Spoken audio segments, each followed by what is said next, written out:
Hello students, so today we'll be talking about excretory products and their elimination. Let's start with the chapter. Let's look at the topics that we'll be covering in the first segment of this video. First one, we'll start with the excretory waste, then the types of nitrogenous wastes, then about the excretory structures, then about the human excretory system, then about the kidney, and lastly the structural unit of kidney, that is nephron. Let's start. Starting with the excretory waste. हमारी जो metabolism वाली activities है, जो metabolism reactions है, उनकी वजह से nitrogenous waste हमारी बॉडी में एक्यूमुलेट होता है, या फिर मान लो हमने एक्सेस इंजेक्शन करा है, लाइक ज़्यादा खा लिया है, ठीक है, तो उसकी वजह से भी हमारे ये जो बाकी कंटेंट्स है वो एक्यूमुलेट होते हैं हमारी बॉडी में, जैसे CO2, H2O, ions, like all these sodium, potassium, chlorine, phosphate, sulphate, ये सारे हमारी बॉडी में फिर एक्यूमुलेट हो जाते हैं, और नाइट्रोजन स्पेस में जैसे कि NH3, यूरिया, यूरिक एसिड, ये सारे ammonia, urea, uric acid accumulate हो जाते हैं, तो इनको रिमूव करना हमारे लिए ज़रूरी हो जाता है, because that is kind of a waste for us. तो इनको पार्शली या हमारी कंप्लीटली हमारी बॉडी से रिमूव किया जाता है through excretion, through excretory processes. Now let's look at the different types of nitrogenous wastes. अब देखो किस चीज पे डिपेंड करेगा कि उस ऑर्गेनिज्म में कौन सा नाइट्रोजन वेस्ट बन रहा है. पहला कि वो कौन सी हैबिटेट में है, दूसरा कि उस हैबिटेट में पानी कितना अवेलेबल है, the availability of water in that habitat. तो इसी वजह से हमारे पास तीन मेजर टाइप के नाइट्रोजन वेस्ट आते हैं. First one being ammonia. जिसे हम बोले ये जो ऑर्गेनिज्म होंगे जो कि ammonia as the nitrogenous waste को एक्सक्रीट करेंगे, they will be known as ammonotelics. Then for example ये तीन हम देख लेते हैं: aquatic insects, bony fishes and aquatic amphibians. सब में होता है. अमोनिया को सबसे ज्यादा पानी की जरूरत होती है, मैक्सिमम रिक्वायरमेंट ऑफ वाटर, क्योंकि ये सबसे ज्यादा टॉक्सिक होता है. ये वाला भी सबसे ज्यादा टॉक्सिक होता है, तो उतना ज्यादा उसके लिए पानी की जरूरत है. टिपिकल फीचर जैसे कि मतलब जो कैरेक्टरिस्टिक फीचर है इसका, डिफ्यूजन थ्रू गिल सरफेस और body surface as ammonium ions. कैसे बाहर निकाला जाएगा? इन सभी ऑर्गेनिज्म में डिफ्यूजन के थ्रू उसको निकाला जाएगा, गिल्स और बॉडी सरफेस के थ्रू निकाला जाएगा. यूरिया की बात करें, जो ऑर्गेनिज्म यूरिया को एक्सक्रीट करेंगे दिल बी यूरियोटेलिक्स. एग्जाम्पल के लिए marine fishes, terrestrial amphibians, most of the terrestrial amphibians and mammals भी यूरियोटेलिक्स होता है. इनमें इससे थोड़ी सी कम पानी की रिक्वायरमेंट होती है, क्योंकि ये थोड़ा सा कम टॉक्सिक होता है. एंड यहाँ पे हमारे पास किडनी हमको मिलेंगी, जो कि ब्लड को और यूरिया को सेपरेट करेंगी, यूरिया को ब्लड से फिल्टर करेंगी. Moving on to the third one, जो कि सबसे कम टॉक्सिक है, सबसे कम पानी की उसको रिक्वायरमेंट है, यूरिक एसिड. ये ऑर्गेनिज्म को हम बोलेंगे यूरिकोटेलिक्स. एग्जाम्पल के लिए चार तुम याद रख लेना: land snail, insects, reptiles and bird. सबसे कम पानी की जरूरत है. पेलेट या फिर पेस्ट की तरह ये एक्सक्रीट की फॉर्म में एक्सक्रीट किया जाएगा. You would have seen birds doing all this, right? उनका पेलेट या पेस्ट की फॉर्म में उनका जो वेस्ट है वो आता है. अब देखो कुछ पॉइंट्स हम देख लेते हैं important. Ammonia converts urea ammonia converts into urea in liver. जो हमने देखा था कि हमारी बॉडी में NH3 बनता है, ठीक है, तो वो यूरिया मतलब लेस टॉक्सिक फॉर्म में कन्वर्ट किया जाता है इन आर लिवर.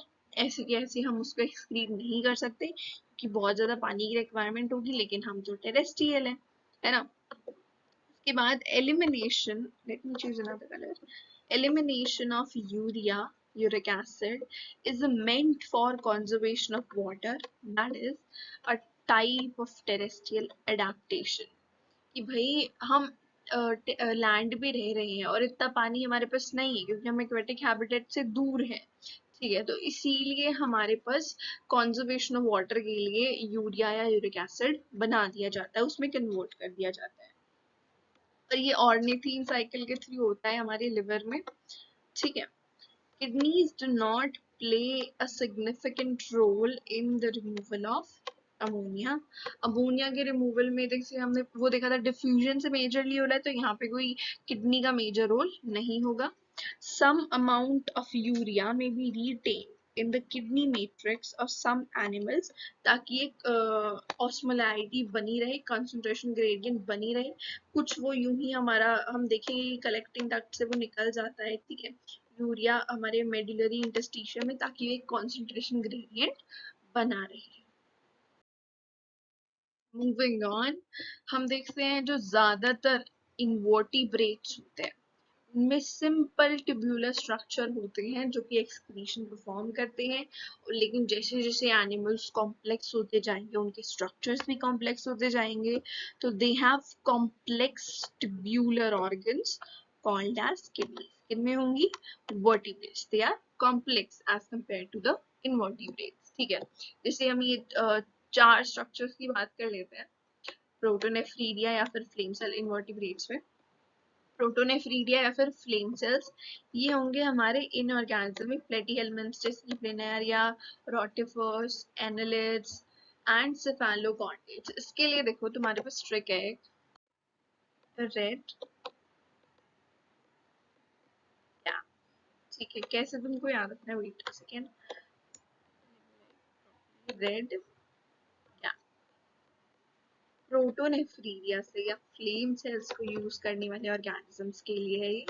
आर से रोटिफर्स, सी से सेफेलोकॉर्डेट्स जैसे ये एम्फिऑक्सिस, ए से कुछ एनालिड्स एंड पी से प्लैटीहेल्मिन्थ्स लाइक प्लिनेरिया। इन सब में प्रोटोनेफ्रीडिया होगी। नेफ्रीडिया की मैं बात करूं तो एनालिड्स लाइक अर्थवर्म्स, कुछ एनालिड्स में प्रोटोनेफ्रीडिया, लेकिन अर्थवर्म का एग्जांपल आए तो उसमें नेफ्रीडिया होती है। Insects like cockroaches, इन सब में माल्फिजियन ट्यूब्यूल्स होते हैं, लेकिन क्रस्टेशियंस लाइक प्रॉन्स, इनमें एंटीनल या फिर ग्रीन ग्लैंड्स प्रेजेंट होते हैं। Done with it, let's move on. अगले चार पॉइंट्स हम देखते हैं। Protonephridia are primarily concerned with osmoregulation. तो हमने वो रेड कैप ऑर्गेनिजम्स में देखी थी, protonephridia that is mainly concerned with osmoregulation. Functions of excretory structures क्या क्या होते हैं? एलिमिनेट द नाइट्रोजनस वेस्ट, तो होता ही है primarily, and maintain ionic and acid balance of the body, यानी कि ऑस्मोरेगुलेशन। ठीक है, क्योंकि प्रोटोनेफ्रीडिया का प्राइमरी होता है osmoregulation. Now human excretory system पे हम आते हैं। ये तुम्हें फिगर में दिख रहा होगा, ये हमारी दो किडनीज हैं, बीन शेप्ड ऑर्गन्स। एक पैर होता है, रेडिश ब्राउन इन कलर होती है। ठीक है, लेंथ इनकी ये जो ऐसे लेंथ है that is 10 to 12 centimetre, width is 5 to 7 centimeter and the thickness is 2 to 3 centimetre. 2, 3, 5, 7, 10, 12 ऐसे तुम याद रख लेना उसको। ठीक है, हैव टू लाइक रिमेम्बर, एक आइडिया रखना। ठीक है, वेट इसका 120 से 170 ग्राम्स होता है। ये वाला पॉइंट इंपॉर्टेंट है कि T12 12th thoracic से थर्ड लंबार वर्टिब्रा तक ये होती हैं, इनके बीच में होती हैं, and it is close to the dorsal, यानी कि पीछे वाली वॉल, पीछे वाली inner wall of the abdominal cap. You got this? Then यहाँ से फिर हमारे दो निकलते हैं, ये जो बीच में यहाँ पे ये वाला जो पार्ट है ना, this is known as hilum, और यहाँ से ये निकल रहे हैं हमारे यूरेटर्स। ठीक है, यूरेटर्स की बात करते हैं। एक पेयर ऑफ यूरेटर्स होता है, एक इस किडनी से निकलेगा, एक इस किडनी से निकलेगा। देन ये कहाँ पे ओपन होंगे? यूरिनरी ब्लैडर में ओपन होंगे। यूरिनरी ब्लैडर की बात करते हैं तो इसमें स्ट्रेच रिसेप्टर्स प्रेजेंट होते हैं, यानी कि जब हमारा ब्लैडर पूरा फिल हो जाता है, नेक्स्ट स्लाइड पे हम देखेंगे, तो मैच्योरेशन रिफ्लेक्स जनरेट होता है। ठीक है। जब तक ये यूरिन स्टोर करेगा जब तक कि हमारे सीएनएस से वॉलेंट्री सिग्नल्स नहीं आ जाते to release the urine. Now urethra, यहाँ पे होते हैं हमारे sphincters and it is meant for the release of urine. बाकी हमारे कौन से स्ट्रक्चर्स है किडनी के वो हम नेक्स्ट स्लाइड पे देखेंगे। मिक्सचुरेशन की बात करें, process of release of urine, जब हमारा रिलीज करने के लिए रिफ्लेक्स जनरेट होता है तो that whole mechanism is known as micturition reflex. सबसे पहले क्या होगा, हमारी जो यूरिनरी ब्लैडर है वो स्टोर कर रहा है यूरिन को, तो जब ये फुली फिल्ड हो जाएगा तो यहाँ पे जो स्ट्रेच रिसेप्टर्स है वो एक्टिवेट हो जाएंगे और ये स्ट्रेच रिसेप्टर्स हमारे सिग्नल पहुंचाएंगे सीएनएस तक विच आर वॉलेंट्री सिग्नल्स, मतलब हमारे विल पे वो डिपेंडेंट है। तो ये वॉलेंट्री सिग्नल्स, ये जो सीएनएस है हमारे मोटर मैसेजेस भेजेगा to the back to the urinary bladder और फिर हमारी जो स्मूथ मसल्स है उनको कमांड मिलेगी to contract and urethral sphincters relax होने की वजह से हमारा यूरिन बाहर रिलीज हो जाएगा। Now let's look at this figure of kidney.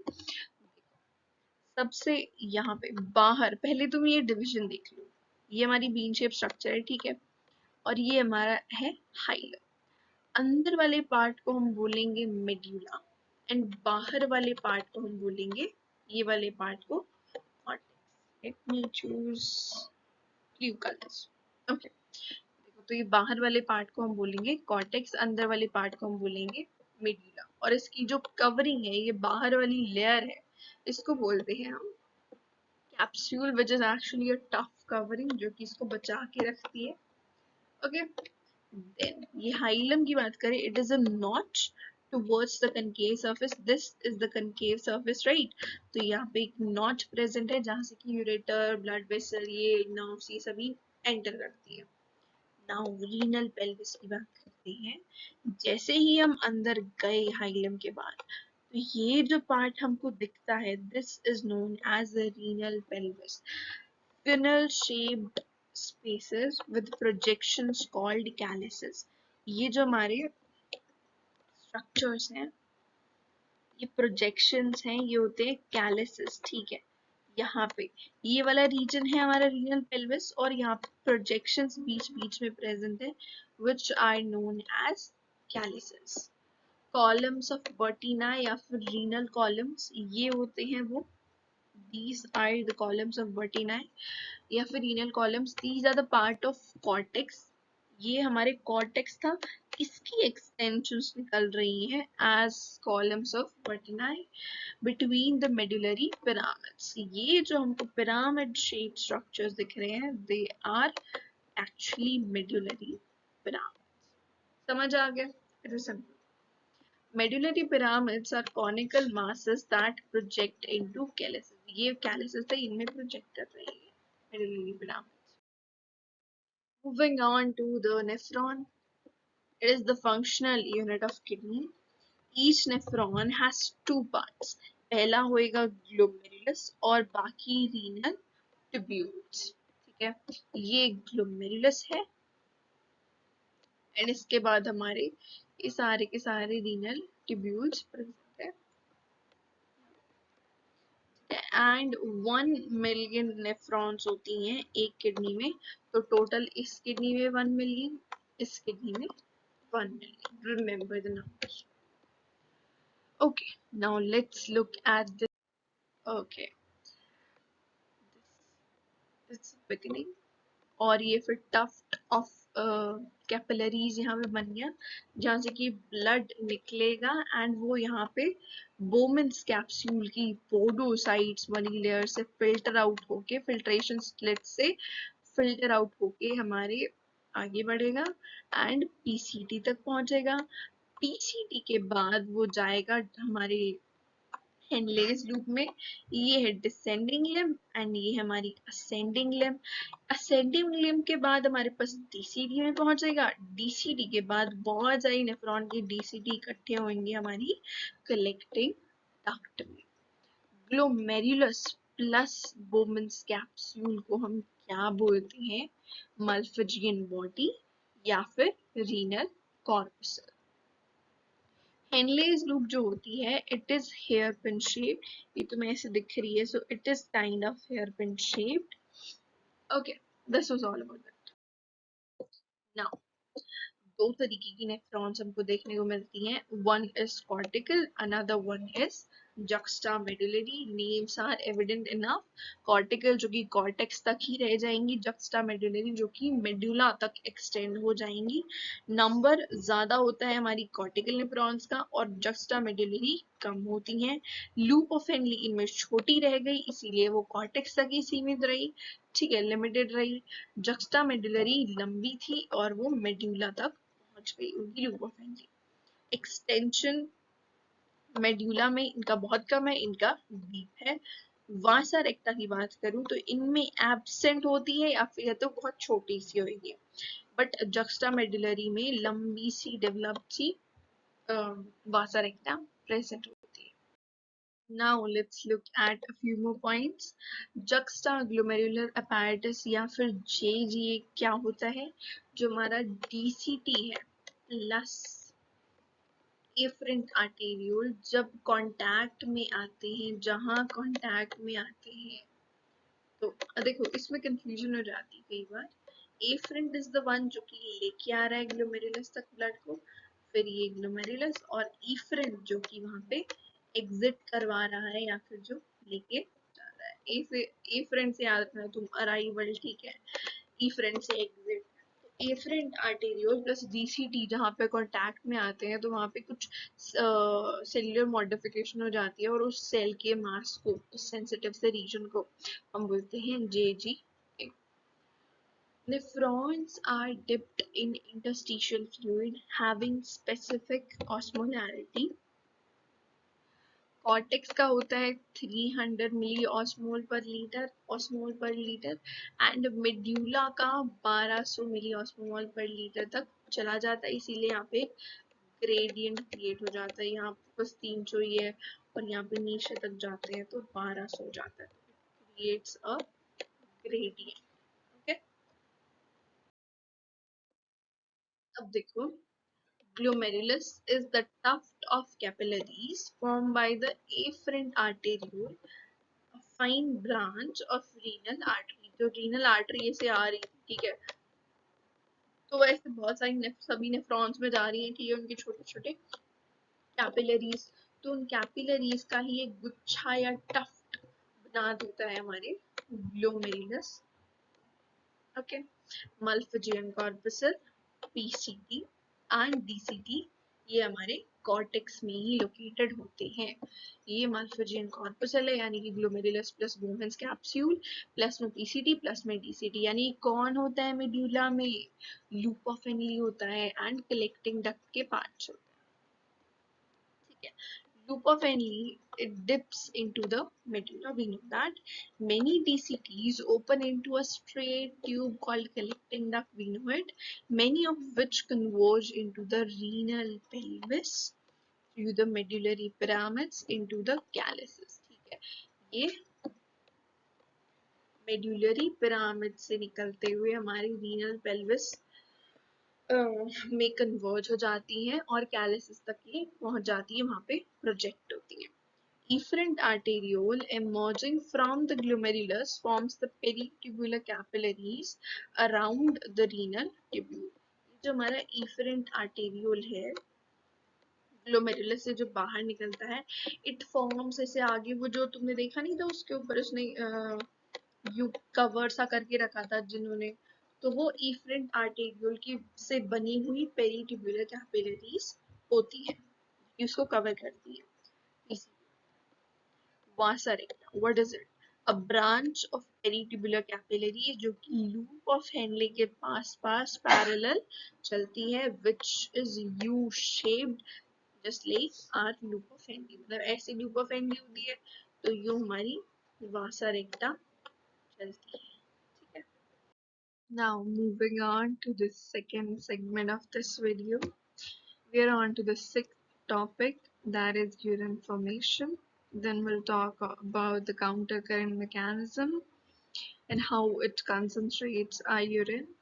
Then about the regulation of kidney function, about the characteristic and composition of urine, then about the disorders of excretory system, and lastly about the role of other organs in excretion. Starting with the urine formation, main processes यहाँ पे कौन सी involve होती हैं. सो glomerular filtration सबसे पहले. जैसे ही हमारा blood यहाँ एफरेंट आर्टेरियोल से आएगा तो इन के थ्रू, इन कैपिलरीज के थ्रू यहाँ पे निकलेगा and it will B filtered through the podocyte. ठीक है, तो 180 लीटर फिल्ट्रेट पर डे हमारा बनता है, ग्लोमेरुलर फिल्ट्रेट बनता है.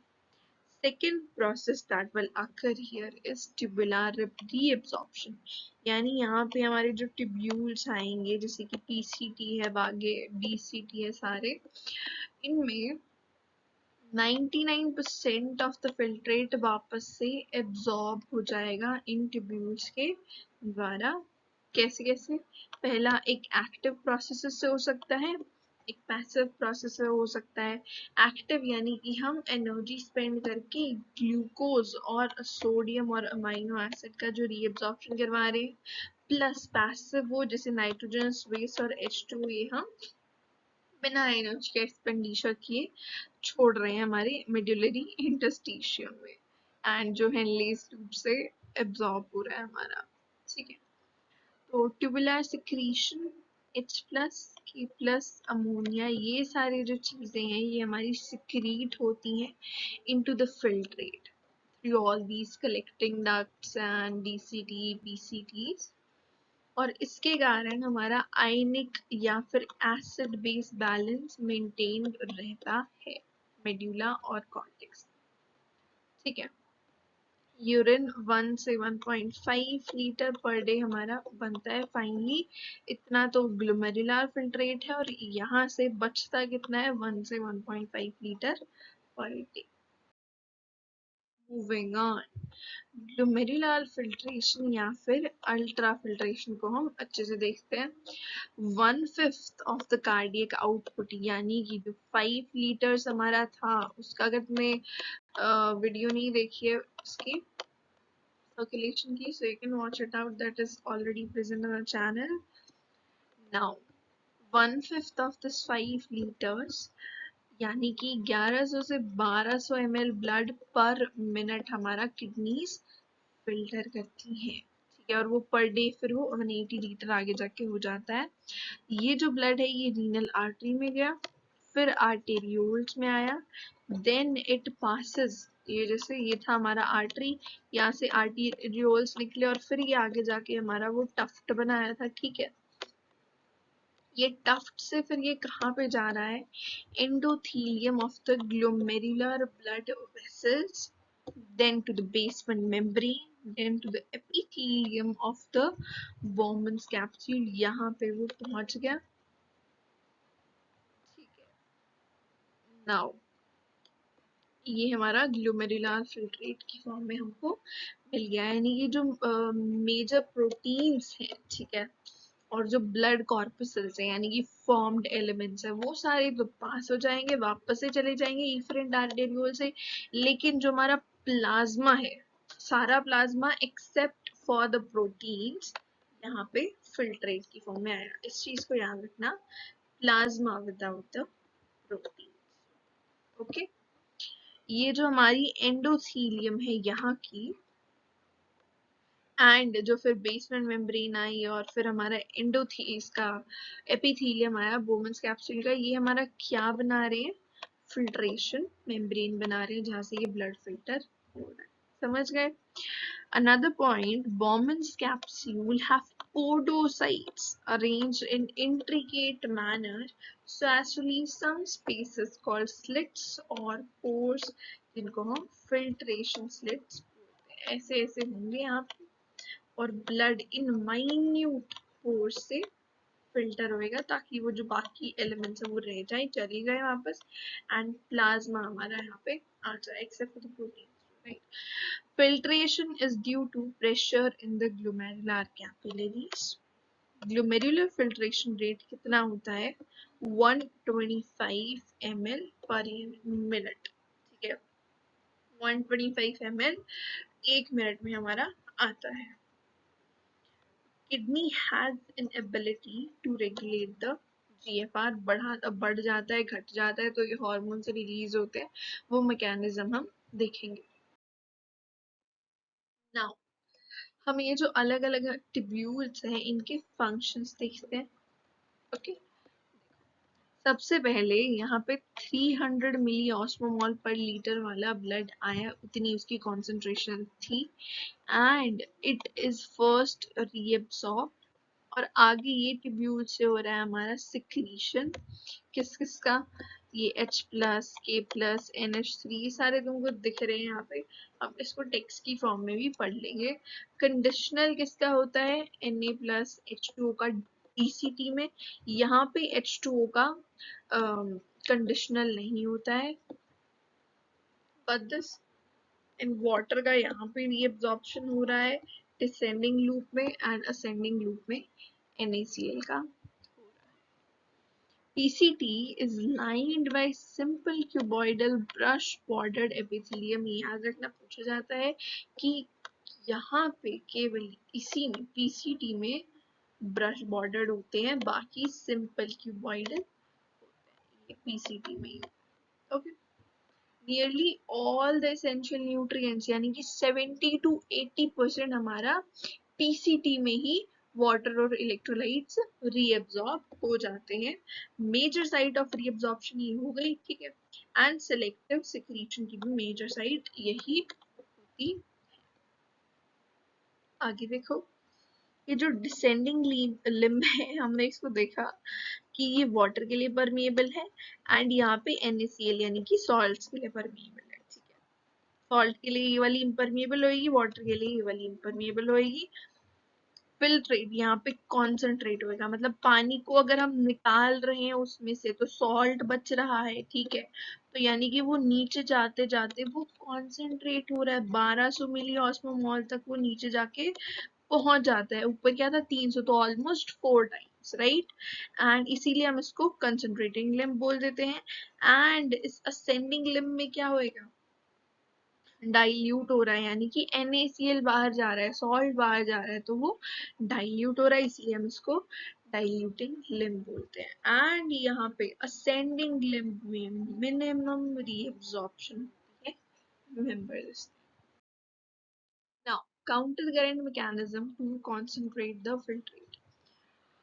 Flow of filtrate in different limbs of the following structures are in opposite direction। किस किस में, एक तो ये descending limb में ऐसे एंड असेंडिंग लिम्स में ऐसे, वासा रेक्टा ऐसे इसके पैरेलल ही जाती है, तो ये इसकी वासा रेक्टा की डिसेंडिंग लिम्ब और ये इसकी असेंडिंग लिम्ब, समझे, एंड ये दोनों आपस में भी तो होंगे, ये इसकी डिसेंडिंग लिम्ब लूपा फैनली की और ये इसकी असेंडिंग लिम्ब वासा रेक्टा की, ये असेंडिंग लिम्ब लूपा फैनली की एंड ये डिसेंडिंग लिम्ब वासा रेक्टा की, ये तीनों में काउंटर करंट मैकेनिज्म, समझे।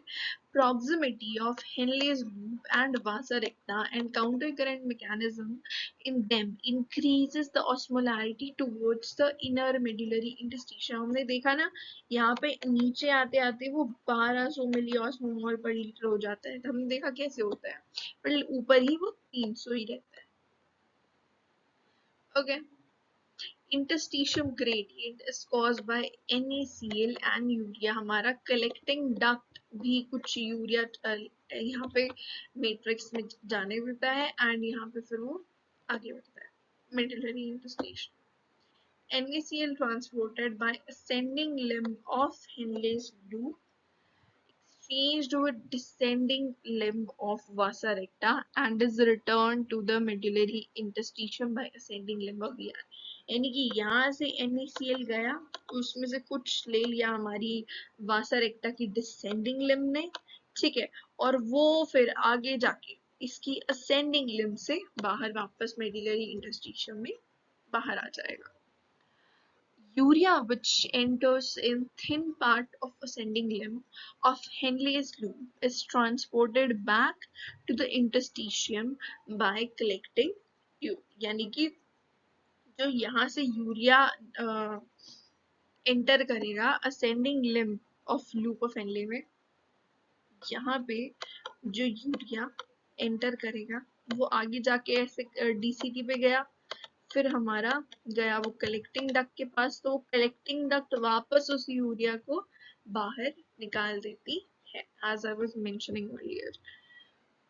Now, this mechanism maintains an interstitial concentration gradient that helps in easy passage of water from collecting tube, thereby concentrating the filtrate. यानी कि जो water वगैरह है वो भी हमारा collecting tube से वापस वो पैसेज होएगा। अगर वो कॉन्सेंट्रेशन ग्रेडियंट मेंटेन है तो वाटर का फ्लो उतना ही अच्छे से होएगा, ठीक है, वहां से वो आराम से बाहर आ पाएगा, तो इसीलिए यूरिन जो है हमारा वो कॉन्सेंट्रेटेड बाहर निकल पाएगा। Now let's look at the counter current mechanism to concentrate filtrate. देखो जो HL है, it is primarily involved to maintain osmolarity gradient in the kidney interstitium, ठीक है, एक वाटर को बाहर निकालना, सॉल्ट को बाहर निकालना, तो so as to maintain the concentration gradient. Mammals have the ability to produce concentrated urine, ठीक है, हम में ही concentrated ये जो काउंटर करंट मैकेनिज्म होता है ये प्रेजेंट होता है। नाउ ये मैंने फिगर से समझा भी दिया था वहां पे बना के, let's look at it once again. यहाँ पे 300 मिली ऑस्मोल, नीचे जाके 1200 milli osmol per litre, and ये देखो इनलेस लूप में जब हम नीचे जाएंगे तो पानी बाहर, और अगर हम ऊपर जाएंगे तो NaCl बाहर, और वासा रेक्टा की डिसेंडिंग में NaCl अंदर, और वासा रेक्टा की असेंडिंग में NaCl बाहर, ठीक है, एंड वाटर अंदर और यहाँ पे वाटर डिसेंडिंग में बाहर। और देखो यहाँ पे जो यूरिया असेंडिंग लिम्ब से एंटर कर रहा है हेनलेस लूप की, ये आगे जाके कलेक्टिंग डक्ट से बाहर भी आ रहा है, समझ गए।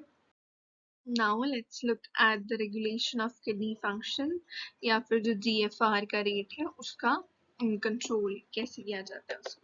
जैसे मैंने तुम्हें बताया था कि किडनी खुद से GFR को बढ़ा या कम कर सकती है, ठीक है, तो वो कैसे करेगी वो हम अब देखेंगे। मान लो ब्लड वॉल्यूम कम हो गया है, बॉडी फ्लूइड वॉल्यूम कम हो गया है, आयनी कंसंट्रेशन कम हो जाता है, तो हाइपोथैलेमस में क्या होगा, उसके जो ऑस्मो रिसेप्टर्स हैं वो एक्टिवेट हो जाएंगे, और ADH या फिर वैसोप्रेसिन हमारी पोस्टीरियर पार्ट ऑफ पिट्यूटरी या फिर न्यूरोहाइपोफाइसिस से करवा दिया जाएगा।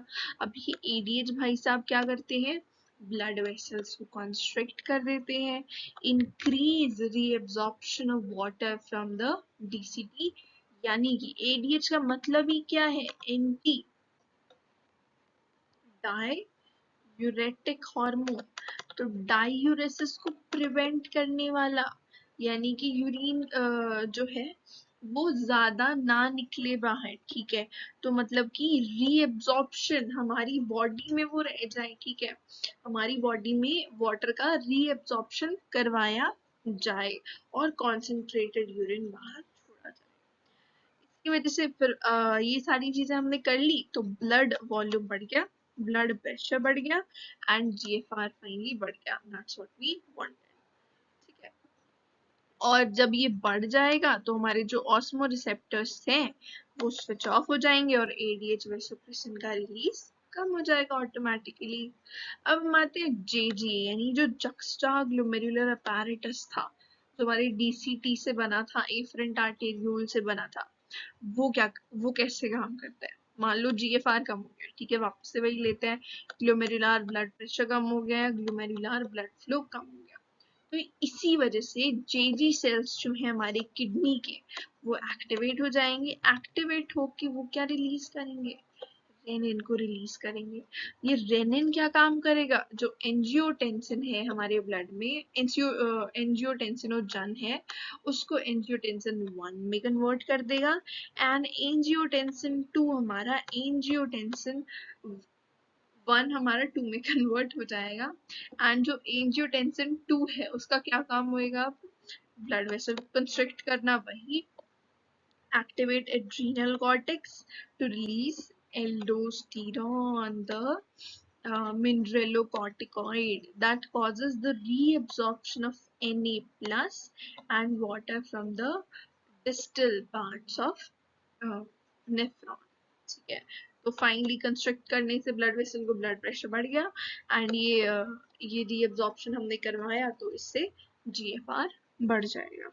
और इसी को हम क्या बोलते हैं, रेनिन एंजियोटेंसिन मैकेनिज्म, यानी कि रास मैकेनिज्म इसको हम बोलते हैं। अब हार्ट की बात करते हैं, वो क्या काम करेगा यहीं पे रेगुलेशन में। मान लो एक बार के लिए जीएफआर बढ़ गया, ठीक है, इन्होंने बढ़ाया और वो कुछ ज्यादा ही बढ़ गया, तो क्या होगा, ब्लड फ्लो, एट्रिया पहचान लेगा कि वहां पे ज्यादा ब्लड आ रहा है, तो उसकी वजह से हमारा हार्ट एएनएफ को रिलीज करेगा। एएनएफ इज एट्रियल नाट्रियूरेटिक फैक्टर, यानी कि ये वैसोडाइलेशन करवा देगा, ब्लड प्रेशर को कम करवा देगा, एंड जीएफआर भी अल्टीमेटली कम हो जाएगा। So ANS kind of acts as a check mechanism on RAS mechanism or renin-angiotensin mechanism. Now, the characteristics and composition of urine. It is light yellow in color, you all know that, and it is slightly acidic, यानी कि इसका pH थोड़ा सा कम होता है 7 से, that is 6 होता है। Order, it has a characteristic order if you know it. Human kidneys can produce urine nearly 4 times concentrated than the initial filtrate. We saw it. नीचे जाते जाते वो जब मेड्यूलरी इंटरस्टिशियम तक पहुंचा तो वो 1200 मिली ऑस्मोल पर लीटर पहुंच गया था, and initially it was 300 milli osmol per litre, तो 4 टाइम्स मोर कॉन्सेंट्रेटेड ये हो जाता है। यूरिया हमारी बॉडी में कितना बनता है, 25 से 30 ग्राम पर डे। अब इसमें और हीमोग्लोबिन वाले नंबर में तुम्हें कई बार कंफ्यूजन हो जाती है एग्जाम के क्वेश्चंस में। तो हीमोग्लोबिन इज 12 टू 15 ग्राम, हमने देखा था सर्कुलेशन वाली वीडियो में, पर 100 ml बनता है, ठीक है, एंड होता है प्रेजेंट, एंड यूरिया हमारा 25 से 30 ग्राम पर डे बनता है। Various conditions can affect the characteristics of our urine. जैसे फॉर एग्जाम्पल हम देखते हैं कि अगर हमारा जो यूरिन है उसमें ग्लूकोज या कीटोन बॉडीज हमको दिखती हैं, they are an indicative of diabetes mellitus. अगर हमारी यूरिन में ग्लूकोज है, it will be known as glycosuria, and ketone bodies मिल रही हैं तो ketonuria, and both of them are indicative of diabetes mellitus. Analysis of urine helps in clinical diagnosis of many metabolic disorders as well as malfunctioning of kidneys. मतलब urine से हमको बहुत सारी चीजें हमारी बॉडी के बारे में पता चल सकती हैं that can be helpful in clinical diagnosis.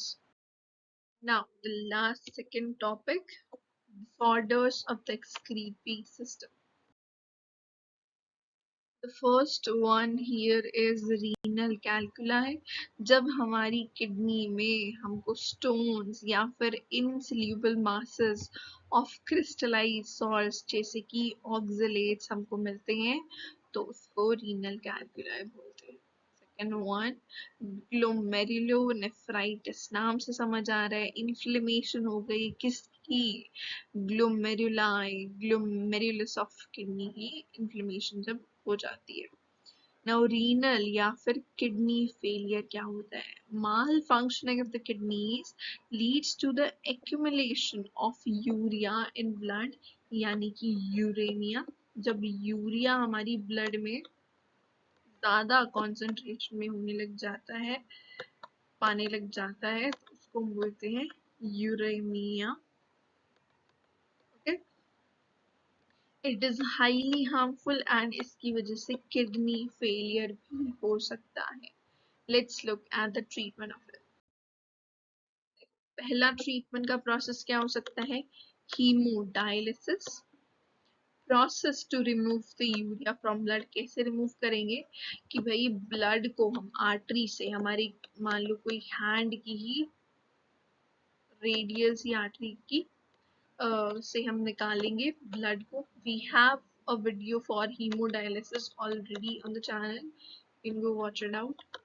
देखो, ब्लड हमने यहाँ से निकाल लिया and it is mixed with heparin. Heparin is an anticoagulant, यानी ये बाहर ब्लड को कोएगुलेट नहीं होने देगा, वो हमने बाहर इसमें डाल दिया। And it is pumped through a dialysing unit. इस डायलिसिंग यूनिट में क्या होगा? यू ऐसे पास कराया जाएगा ये, इसमें डायलिसिंग फ्लूइड होगा जहां से कि नाइट्रोजनस वेस्ट इसमें बाहर निकलेगा। क्यों निकलेगा? क्योंकि ये जो डायलिसिंग फ्लूइड होता है इसमें ब्लड जैसी ही कॉन्सेंट्रेशन होती है except for the nitrogenous waste. तो वो नाइट्रोजनस वेस्ट की ब्लड में ज्यादा कॉन्सेंट्रेशन और बाहर नहीं है, तो नाइट्रोजनस वेस्ट हमारा सारा बाहर डायलिसिंग फ्लूइड में निकल जाएगा। इसको हम आर्टिफिशियल किडनी बोलते हैं। Porous cellophane tubes surrounded by dialysing fluid, जैसे मैंने ये बनाई सेलोफेन ट्यूब्स, ठीक है, ये प्रेजेंट है। Filtration based on the concentration gradient into waste के कॉन्सेंट्रेशन के बेसिस पे नाइट्रोजनस वेस्ट बाहर निकल जाता है और मिलता है हमको क्लियर ब्लड, और वापस से हमने उसको एंटी पैरेट में डाल दिया। अगर हमारी बॉडी में हम उसको लेके जा रहे हैं वापस से, तो भाई उसको हमें कोएगुलेशन तो करवाना पड़ेगा अगर हमारे अंदर है वो, ठीक है। अगर निकल गया तो हम ऐसे हेपारिन थोड़ी छोड़ सकते हैं उसको, तो एंटी हेपारिन हमको वापस डालना पड़ेगा। And it is pumped back to the body through any vein. Got this? Now, the second method is kidney transplantation. It is the ultimate method in correction of acute renal failure, ठीक है। मतलब आप kidney को ही transplant करवा ले रहे हो, किसी डोनर से आपने एक किडनी ले ली है। Functional kidney is taken from, क्योंकि दो किडनीज होती है तो किसी ने एक किडनी अपनी आप को डोनेट करती है, ऐसा होता है। तो मिनिमाइज द रिजेक्शन, जो क्लोज रिलेटिव्स होते हैं वो प्रेफर किए जाते हैं एज डोनर्स। मतलब ऐसा होता है कि सिबलिंग सबसे पहले, अगर सिबलिंग्स नहीं तो लाइक पेरेंट्स, उनसे 0.5 हमारा रिलेशन होता है, सिबलिंग से 1 होता है, ऐसे देखा जाता है, ठीक है। Modern clinical problems have increased the success rate of such complicated techniques. अब जैसे जैसे टेक्नोलॉजी डेवलप हो रही है तो किडनी ट्रांसप्लांटेशन जैसे मेथड्स बहुत इजी होते जा रहे हैं। Now let's look at the role of other organs in excretion. सबसे पहले देखो lungs क्या रिमूव करते हैं? CO2 and water. CO2 का बहुत सारा amount, almost like 200 ml, and पानी का भी कुछ सिग्निफिकेंट अमाउंट ये रिमूव करते हैं हमारी बॉडी से। उसके बाद liver, it is the largest gland. क्या क्या रिमूव करते हैं? जो पिगमेंट्स हैं, bilirubin, biliverdin, vitamins, drugs, cholesterol, degraded steroid hormones, ये सब लिवर से निकलते हैं। Basically, most of these substances pass out with the digestive waste और वो हमारी बॉडी से निकल जाते हैं। स्किन की बात करें, स्किन पे स्वेट ग्लैंड्स होते हैं। कैसे? जो हमारा स्वेट होता है वो हमारी बॉडी से जाएगा, तो जो जो स्वेट में होगा वो निकलेगा। स्वेट में क्या क्या होता है? NaCl होता है, यूरिया होता है एंड लैक्टिक एसिड, तो it removes all three of them. Primarily function क्या परफॉर्म करता है हमारा स्वेट की, जो हमारी बॉडी है उस पर कूलिंग इफेक्ट तुमने देखा ही होगा। इवेपोरेशन से क्या होता है? अगर कोई जो हमारा लिक्विड है वो वेपर्स में कन्वर्ट हो रहा है तो वो नीचे वाली सरफेस को कूल करते हुए जाता है। नाउ सेबेशियस ग्लैंड्स क्या रिमूव करते हैं? सीबम। सीबम में क्या क्या होता है? Steroids, hydrocarbons and waxes. ये तुम याद रखना, स्वेट में होता है NaCl, urea and lactic acid. Sebum में होता है steroid, hydrocarbons and waxes. Sebum का काम क्या होता है वैसे? It provides N oily covering for the skin. ठीक है। नाउ द salivary glands, ये देखो कुछ जो नाइट्रोजनस वेस्ट होते हैं, हमारी सलाइवा में कुछ नाइट्रोजनस वेस्ट है ना, वो निकलते हैं। This was all about the excretion chapter.